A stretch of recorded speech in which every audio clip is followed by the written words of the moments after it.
Let's take a look at quadratic functions. They're also called parabolas, right? These are the most important, probably one of the most important after linear functions in algebra that you need to know. And we're going to start with first figuring out where is the vertex. Now that's also going to be very important for graphing because you have to know where the vertex is. That's going to be like a necessary condition for you to be able to graph. Okay, and the parabola is always symmetric around some x value. Okay, so in this case, you can see that x equals 1 is where the axis of symmetry is, right? So if you flip it over x equals 1, you're going to get the exact same thing. It's like a mirror image. Okay, so if I get very close to this, let me try to get close.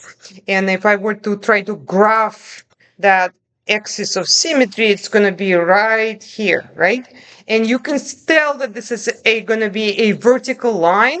And an equation of a vertical line is going to be x equals to whatever that x value is. So that would be x equals 1. Okay, so that's already, we figured out the axis of symmetry. Now the vertex, the x value of the vertex occurs at the axis of symmetry. So it's going to occur when x equals 1. And vertex is a point, okay? And we just said that x is going to be 1, but what about y? Okay, so you can see this is your vertex right here. X coordinate is 1, y coordinate is 4. So from the graph, it's pretty clearly, you can see that that's going to be 1, 4. Okay, now, as far as the x-intercepts, they're also called zeros. And this is where your parabola intersects with the x-axis. Except, in this case, you can see that the parabola, because it looks upward, is not going to touch the x-axis because the vertex is actually higher than the x-axis, right? And all the other values are going to be higher than that.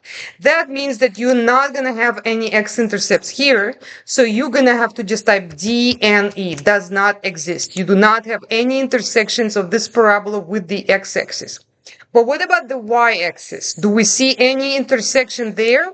Well, yes.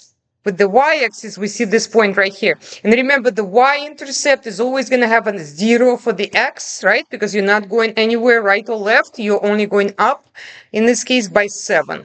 Okay? And that's going to be your y-intercept. That would be 0, 7. All right.